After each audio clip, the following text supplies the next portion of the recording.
انسان واضح و تلقین نصیحت باہر سے سنتا رہے اور برس ہا برس سنتا رہے، اس کے اثرات مرتب نہیں ہوتے، اور اگر اندر سے دل سے بات نکلے تو حضور علیہ السلام کا ایک فرمان ہے، ارشاد فرمائے اذا اراد اللہ بعبد خیرا جعل له واعظا من قلبہ، جب اللہ تعالیٰ کسی بندے کی بھلائی کا ارادہ کرتا ہے تو اس کے دل کو اس کا واعظ بنا دیتا ہے، اس کا دل اس کو تلقین کرتا ہے، پھر حالات بدل دیتے ہیں۔ یہ ہے کسی شخص کے اندر سے آواز، ورنہ ساری زندگی بھی سنتے رہے۔ کئی دفعہ آپ دیکھتے نہیں ہیں کہ ایک آدمی بہت زیادہ مجالس میں بھی جاتا ہے لیکن بدلتا نہیں ہے، لیکن اچانک کوئی بات اندر سے اٹھتی ہے، دنیا کی دنیا بدل جاتی ہے۔ اسی لیے وہ کسی نے کہا تھا نا، کعبے گیا گال نہیں مکدی جے دلوں نہ مکائیے، تو بات تو یہ ہے کہ اندر سے اٹھے، اندر سے اٹھے تو پھر کائنات تبدیل ہو جائے گی۔ تو یہ دل ہے کہ جو انسان کو خیر اور شر کی طرف ڈال دیتا ہے، اور اگر کوئی شخص اس کو مردہ کر دے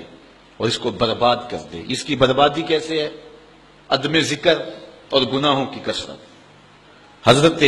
میمون بن مہران رضی اللہ تعالی عنہ روایت کرتے ہیں، جب کوئی بندہ برائی کرتا ہے تو اس کے برائی کی وجہ سے اس کے دل پر سیاہ رنگ کا ایک نقطہ پڑ جاتا ہے۔ اگر وہ توبہ کر لے تو تدارک ہو جائے گا، لیکن اگر توبہ نہیں کرتا اور گناہ کے بعد پھر دوبارہ گناہ کرتا ہے تو اس نقطے کے ساتھ ایک اور نقطہ مل جاتا ہے، حتیٰ کہ اس کا پورا دل جو ہے وہ سیاہ ہو جاتا ہے، اور جب پورا دل سیاہ ہو جائے پھر کوئی بدی اس کے لیے تکلیف کا باعث نہیں ہوتی۔ جیسا کہ فرمایا گیا کہ مومن گناہ کرتا ہے تو یوں محسوس کرتا ہے جس طرح احد پہاڑ کے نیچے آ گیا، ابھی گرے گا اور مجھے کچل دے گا، جلدی سے توبہ سے تدارک کرتا ہے۔ اور منافق گناہ کرتا ہے تو اس کی کیفیت یہ ہوتی ہے جس طرح بدن پہ مکھی بیٹھی تھی، ہلکے اشارے سے اڑا دیا، کام کاج میں اور امور زندگی میں کوئی فرق نہیں پڑا۔ تو منافق کی یہ کیفیت ہے، چونکہ سیاہ دل ہو چکا ہوتا ہے۔ انسان کے ضمیر کی چادر سفید ہو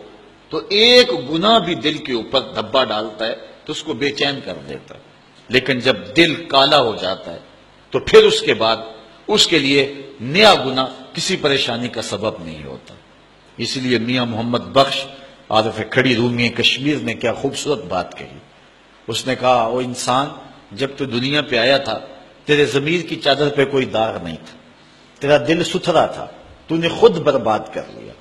اور کتنی خوبصورت نصیحت کی، چٹی چادر پھمڑا والی تے داغ نہ لامی جڑیاں، پھر نہ آکھیں حشر دہاڑے حال ربا کی بنیا۔ یہ چادر ہے۔ اور حضرت بابا بلے شاہ کا انداز بھی دیکھیے، وہ کہتے ہیں نفس پلیت پلیت چا کیتا اسی اصل پلیت تا ناسے۔ یہ نفس نے جو ہے وہ ہمارے اندر کو داغ کر دیا، ہم فطرتاً پیدا ہوئے تھے تو بالکل پاک پیدا ہوئے تھے۔ جب بچہ پیدا ہوتا ہے اس کے ضمیر کی چادر پہ کوئی داغ نہیں ہوتا، لیکن جو عمر بڑھتی چلی جاتی ہے پھر گناہوں میں منہمک ہوتا چلا جاتا ہے اور پھر اپنے ضمیر کی چادر کو میلا کر لیتا ہے، پھر کوئی نیا داغ لگنے سے اسے محسوس ہی نہیں ہوتا۔ جو پکا نمازی ہو، 5 گانا نماز جماعت سے پڑھنے کا عادی ہو، اگر کسی دن نماز چھوٹ جائے تو سارا دن بے چین رہتا ہے کہ نہیں رہتا؟ اور جو 5 چھوڑ دیتا ہے اسے بے چینی ہوتی نہیں، اس لیے کہ اس کا ضمیر بالکل سیاہ ہو چکا ہے۔